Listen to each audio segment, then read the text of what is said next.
ব্রাক কৃত্রিম প্রজনন কেন্দ্র এবং ব্রাক শুরু থেকেই বাংলাদেশের প্রান্তিক দুগ্ধ খামারিদের পাশে আছেন।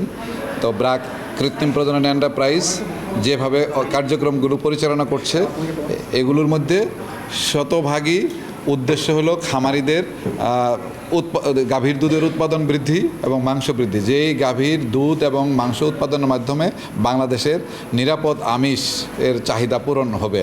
তো ভবিষ্যতেও এই কার্যক্রম গাভীর জাত উন্নয়নে যেভাবে অব্যাহত রেখেছে, ইনশাআল্লাহ ব্রাক কৃত্রিম প্রজনন এন্টারপ্রাইজ ভবিষ্যতেও এই কার্যক্রম অব্যাহত রাখবে এবং ভালো জাতের ভালো মেরিটের সারের বীজ বা সিমেন্ট সরবরাহের মাধ্যমে বাংলাদেশের খামারিদের গাভীর দুধের এবং মাংসের উৎপাদন বৃদ্ধির মাধ্যমে বাংলাদেশের আমিষের চাহিদা পূরণে আমাদের এই প্রচেষ্টা অব্যাহত থাকবে। ধন্যবাদ। আপনারা জেনে থাকবেন এবং আপনি নিজেই বলেছেন যে মানে প্রজনী শো বলে আর কি, বাছুর প্রদর্শনী, ভালো ভালো জাত যারা বাছুর পেয়েছে খামারি ভাই বোনেরা, তাদেরকে আমরা উৎসাহিত করার জন্য এবং অন্য খামারিদেরকে উৎসাহিত করার জন্য প্রজনী শো এবং মোবাইল ভেটেনারি ক্লিনিক সহ এই জাতীয় খামারির পাশে দাঁড়িয়ে খামার এবং গাভীর উৎপাদন বৃদ্ধির জন্য এই কর্মকাণ্ড ব্রাক ভবিষ্যতেও অব্যাহত রাখবে। এই বর্তমান বাজেট এই জুন মাসেই শেষ হবে এবং আগামী বাজেটে আমাদের ইনশাল্লাহ ব্রাক কর্তৃপক্ষ অনুমোদন সাপেক্ষে অবশ্যই এই ধরনের কার্যক্রম, প্রজনী শো, মোবাইল ভেটেনারি ক্লিনিক, খামারি প্রশিক্ষণ এবং অন্যান্য কার্যক্রম যেটা গাভীর দুধের উৎপাদন বৃদ্ধি এবং মাংস উৎপাদন বৃদ্ধিতে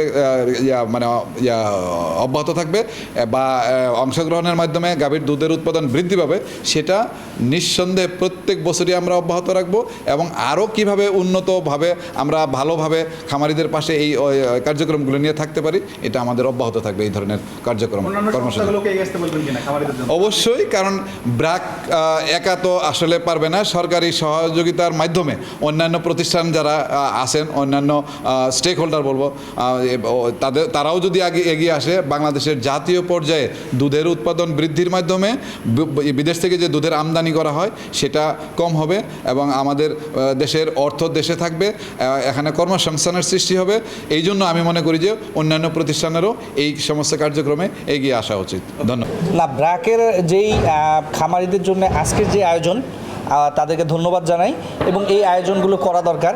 এবং ব্রাক যে সিমেন্ট আসলে যেই বীজ আমরা বলি, আমাদের ডেইরি সেক্টরে অনেক খামারিদের উপকার করেছে না আমি বলবো। কারণ কি, ব্রাকের অনেকগুলো সিমেন্ট আছে যেটা ইউজ করে খামারিরা 28 লিটার 30 লিটার দুধ পাচ্ছে, এমনকি দেখা গেছে যে 35 লিটার পর্যন্ত দুধ আমরা পেয়েছি।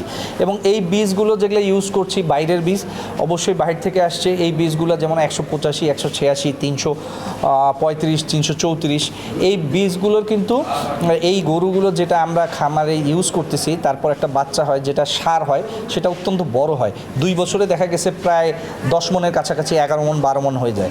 আরেকটা বিষয় হচ্ছে যেটা গাভী হয়, খুব স্ট্রং গাভী হয়, রোগমুক্ত, এবং বলা চলে যে এরা এত বড় হয়, এদের উলানটা অনেক উপরে হয়, এই জন্য ম্যাস্টাইটিস কম হয়, দুধটাও অনেক ভালো পাচ্ছি। এই জন্য আমি ব্রাককে ধন্যবাদ জানাবো। সামনে তারা আরও ভালো কিছু বুলের বীজ নিয়ে আসবে এবং দেশের খামারি অগ্রযাত্রা যেটা শিল্প, আমরা কৃষিভিত্তিক শিল্প উন্নয়ন যেটা বলি, এখানে তারা অবদান রাখবে, এটাই তাদের কাছে আশা। এবং ওটা বাংলাদেশে যেই সমস্ত জায়গায় জাত উন্নয়ন হচ্ছে তারা ঘরে ঘরে পৌঁছাবে, এই আশা তাদের উপরে রাখি আমরা। অবশ্যই আপনি জেনে থাকবেন, এখন কিন্তু রংপুর দুধের দিক দিয়ে বাঘাবাড়ি সিরাজগঞ্জের চেয়ে পিছিয়ে নেই, অলমোস্ট আমরা সেম। এতদিন বলা হয়তো যে সিরাজগঞ্জ পাবনা ওই দিকে দুধ বেশি, আসলে দুধ এখন আমরা সমান। এই দুধগুলো আমরা সঠিক মতো বিক্রি করতে পারি না, দুধের দাম ছিল না।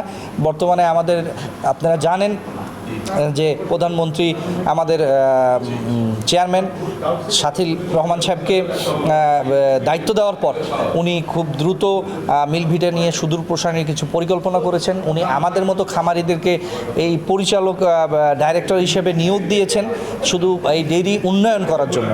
আমি অবশ্যই প্রথম যেটা, আমাদের রংপুরে একটি গুঁড়ো কারখানা যেটা প্রস্তাবনা হয়ে গেছে 263 কোটি টাকা ব্যয় করে, যে রংপুর উত্তরবঙ্গের যে দুধটা আছে, রংপুর বিভাগের দুধ এইখানে এই কারখানায় যাবে। সো এটা ঢাকায় যাবে না, সো আমাদের কেরিং কস্টটা বাঁচবে।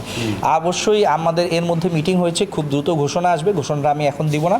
দুধের দাম বৃদ্ধি করা হয়েছে, যেই ফ্যাটের উপরে যেই দাম ছিল 5 টাকা বাড়বে পর্যায়ক্রমে। এটা একটা ভালো দিক আমাদের নতুন আসার পর, পরিচালনা পরিষদ আসার পর এটা প্রথম উদ্যোগ। এবং রংপুরের জন্য প্রস্তাবনা হয়ে গেছে, সেটা উঠে গেছে। বাজেট পাস হইলেই আমাদের পাগলাপীরে 2 একর জায়গা কেনা আছে মিল্ক ভিটার, এখানে গুঁড়ো দুধ কারখানা এবং ঘি আর মাখন, যেটা বাটার বলি, ঘি এবং বাটার বাংলাদেশে মিল্ক ভিটার সবচেয়ে ভালো। এইটা আমরা মানে চাহিদার তুলনায় দিতে পারছি না, এইটাও এখানে কারখানা হবে ইনশাল্লাহ। এটা হলে উত্তরবঙ্গের খামারিদের দুধের যে দাম নিয়ে একটা কমপ্লেন ছিল, এইটা অনেকটা কিন্তু ঘুচে যাবে ইনশাআল্লাহ। জি, আমরা প্রাণী সম্পদে খামারির উন্নয়নে কাজ করছি, প্রাণী সম্পদের উন্নয়নে কাজ করছি। যদি কোনো খামারির সমস্যায় গরু ছাগল অসুস্থ সঙ্গে সঙ্গে আমাদের শরণাপন্ন হলে আমরা সর্বাত্মক সহযোগিতা করব এবং সমস্যার সমাধানে সহযোগিতা করবো ইনশাআল্লাহ। জি, আমি মনে করি সকলের এগিয়ে আসা উচিত প্রাণী সম্পদের উন্নয়নে, বাংলাদেশের উন্নয়নে। প্রাণী সম্পদের যত স্টেক হোল্ডার আছে সকলের এগিয়ে আসা উচিত।